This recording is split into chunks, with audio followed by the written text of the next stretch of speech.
Wah, narkoba disembunyikan di korset, tak? Waduh, tapi kalau misalnya korset, Kak Priska ngomong pakai korset juga nggak? Pakai, saya pakai korset ya? untuk menyembunyikan lemak-lemak di perut ini. Kalau itu buat nyembunyi narkoba harus sesuai peruntukannya dong ya kalau pakai benda itu ya. Tapi mau bagaimanapun disembunyikan di tempat apapun ya, namanya sekarang teknologi itu udah canggih banget, terutama di bandara ya. Mau diumpetin cepat di mana, atau pasti lambat akan ketahuan. Iya. Seperti yang kasus kemarin juga ada pilot warga negara asing juga yang bawa narkoba melalui pintu khusus kru penerbangan. Kabin, itu kedua kalinya mungkin tidak terdeteksi, tapi mungkin sudah dicurigai, sehingga yang ketiga kalinya akhirnya diringkus juga. Tanggal apes nggak ada yang tahu intinya. Dan kebayang nggak sih kalau ternyata positif juga nih, positif juga. Kebayang lagi terbang di ketinggian 32.000 kaki. Urinnya positif loh. Iya, dia lagi kenceng tuh. Waduh, gimana deh tuh. Tiba-tiba adrenalinnya kayak pesawat tempur kan, manuvernya kan agak ngeri. Oh, itu nggak bisa. Nggak bisa ya. Aduh.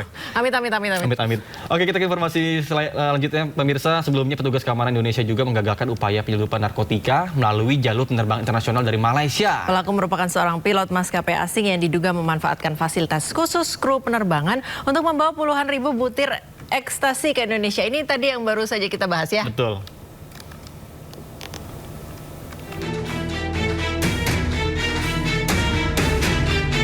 Petugas Bea Cukai Soekarno-Hatta bersama Ditipid Narkoba Bareskrim Polri berhasil mengungkap kasus penyelundupan narkotika yang melibatkan seorang pilot maskapai penerbangan asing Malaysia Airlines. Saat dilakukan pemeriksaan terhadap bagasi kru, petugas menemukan 14 bungkus berjumlah 70.114 butir ekstasi yang disembunyikan di dalam koper milik tersangka. Penyidik juga menemukan 4 gram metapetamin atau sabu yang diduga digunakan untuk keperluan pribadi. Tersangka diduga memanfaatkan status pilot yang selama ini mendapatkan jalur pemeriksaan khusus sebagai kru agar barang haram dapat lolos dari pengawasan. Sementara itu, hasil tes urin yang dilakukan Dokes Polri menunjukkan tersangka positif mengandung MDMA, metapetamin, dan kokain. Temuan ini menguatkan dugaan bahwa tersangka merupakan pengguna narkotika saat menjalankan tugas sebagai pilot. Jadi satu perlakuan khusus itu memang diberikan kepada pilot. Ini seluruh dunia. Kru pilot itu pasti dapat perlakuan khusus karena mereka dianggap low risk. Kalau teman-teman naik ke bandara, jalur pilot tersendiri, jalur kru ya, kru pilot tersendiri. Kemudian juga mungkin penanganan bagasinya tersendiri. Hal itulah yang mungkin membuat sindikat merasa melalui pilot ini aman. Berdasarkan hasil pemeriksaan sementara, tersangka mengaku telah 3 kali membawa narkotika ke Indonesia. Penyidik Bareskrim Polri menduga tersangka merupakan bagian dari jaringan narkotika internasional. Dari Tangerang, Banten, Hasnugara Ainus melaporkan. Pemirsa, Menkyu Republik Indonesia Purbayu Sadewa tegas menyebut gaji manajer Kopdes bukanlah 16 juta rupiah. Menurutnya angka tersebut terlalu besar. Meski demikian, Purbaya mengaku belum mengetahui angka final gaji manajer Kopdes.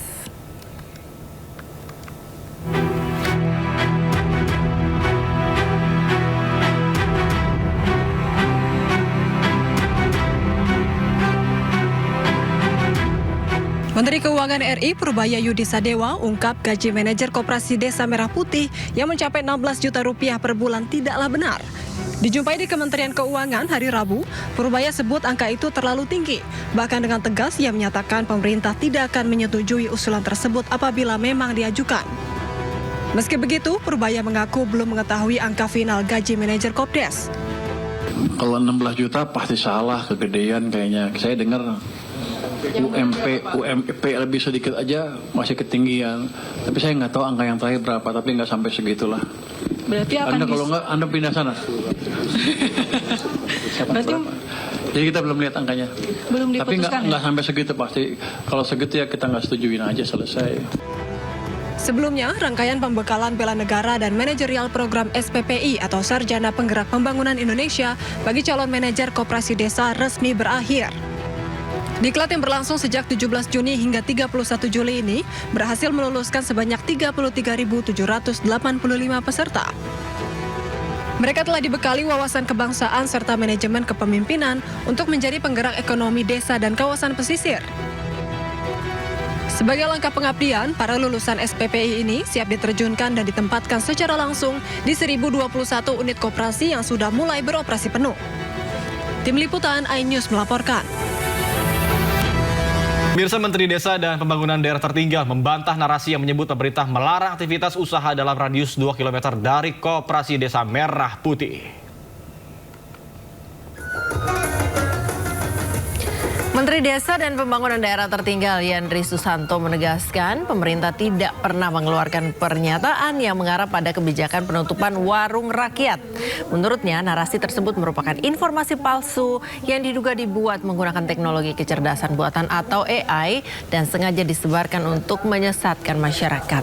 Pemerintah pun telah melaporkan penyebar informasi tersebut kepada aparat penegak hukum untuk ditindak sesuai dengan hukum yang berlaku. Yang bilang Mendes mau nutup warung, melarang 2 km radius tidak boleh ada warung kelontong, itu sekali lagi kami tegaskan, kami tidak pernah menyampaikan itu dan itu dibuat dengan teknologi AI. Jadi tidak perlu masyarakat percaya dan hentikan provokasi seperti itu karena sangat mengganggu stabilitas nasional, terutama kehidupan bermasyarakat di desa. Saya punya kepentingan supaya ada keguyupan, kekompakan, tidak ada narasi-narasi negatif dan memang kami tidak pernah melakukan pernyataan itu. Sementara Kepala BGN, Sudaryono, menyebut pihaknya tidak menutup kemungkinan melibatkan kepolisian terkait dengan keracunan MBG apabila ditemukan unsur kesengajaan dan sabotase pada SOP makan bergizi gratis. Ditemui pada Rabu sore, Sudaryono menyebut hingga saat ini pihak BGN telah memberi sanksi tegas kepada SPPG yang menyebabkan keracunan seperti memberhentikan kepala SPPG terkait.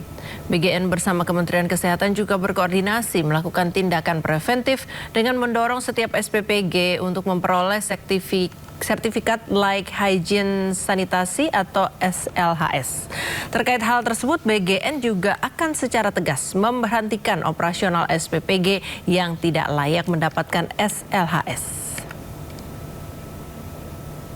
Laporannya sudah ada, hasil labnya juga sudah ada. Jadi memang kita identifikasi ada beberapa makanan yang ada bakteri E. coli-nya. Bukan hanya semangka, tapi ada beberapa makanan lain. Dan kita juga sudah melihat masalahnya ada prosesnya di mana, dan kita sudah memberikan masukan ke BGN mengenai masalah-masalah yang terjadi di SPPG tersebut. Memang kita juga tadi duduk bersama mengajak masukan dari para ahli, karena ini kan udah banyak SPPG-nya. Ada aja selalu kekurangan-kekurangan. Ya.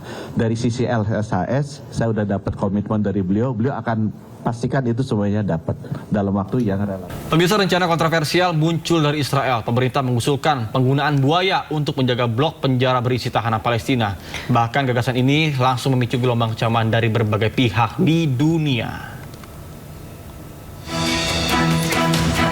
Nggak apa-apa. Menteri Keamanan Nasional Israel Itamar Ben-Gvir bersama Menteri Perlindungan Lingkungan Idit Silman mengunjungi penjara Ketziot untuk mempromosikan rencana kontroversial menempatkan buaya di sekitar blok berkeamanan tinggi yang menantang Palestina. Dalam kunjungan tersebut, mereka menyatakan bahwa siapapun yang menyerang rakyat Israel akan berakhir tidur di keliling buaya. Menurutnya, langkah itu dimaksudkan untuk mengirim pesan yang tegas kepada para tahanan.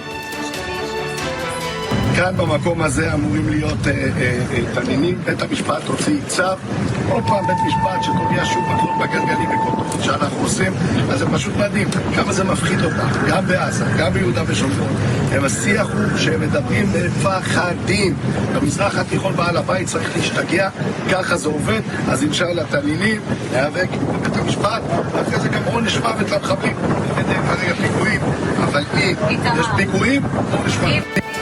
Gagasan yang disebut terinspirasi dari fasilitas penahanan di Florida itu langsung menuai kecaman luas. Sejumlah kelompok hak asasi manusia menilai sebagai kebijakan yang kejam dan tidak manusiawi.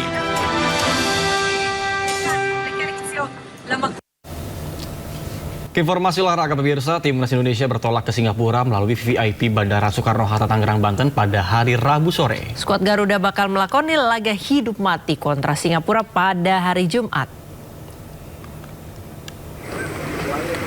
Timnas Indonesia berangkat ke Singapura dengan misi lolos ke semifinal ASEAN Hyundai Cup 2026. Tak ada opsi lain bagi pasukan pelatih John Hartman kecuali menang. Pelatih Timnas Indonesia John Hartman memastikan pasukannya dalam kondisi prima dan siap tempur. Meski bermain di kandang lawan, Hartman yakin Rizky Ridho dan kawan-kawan bakal bermain dengan nyali dan semangat yang tinggi. Hartman meminta anak asuhnya melupakan kekalahan dari Vietnam dan fokus untuk mengalahkan Singapura.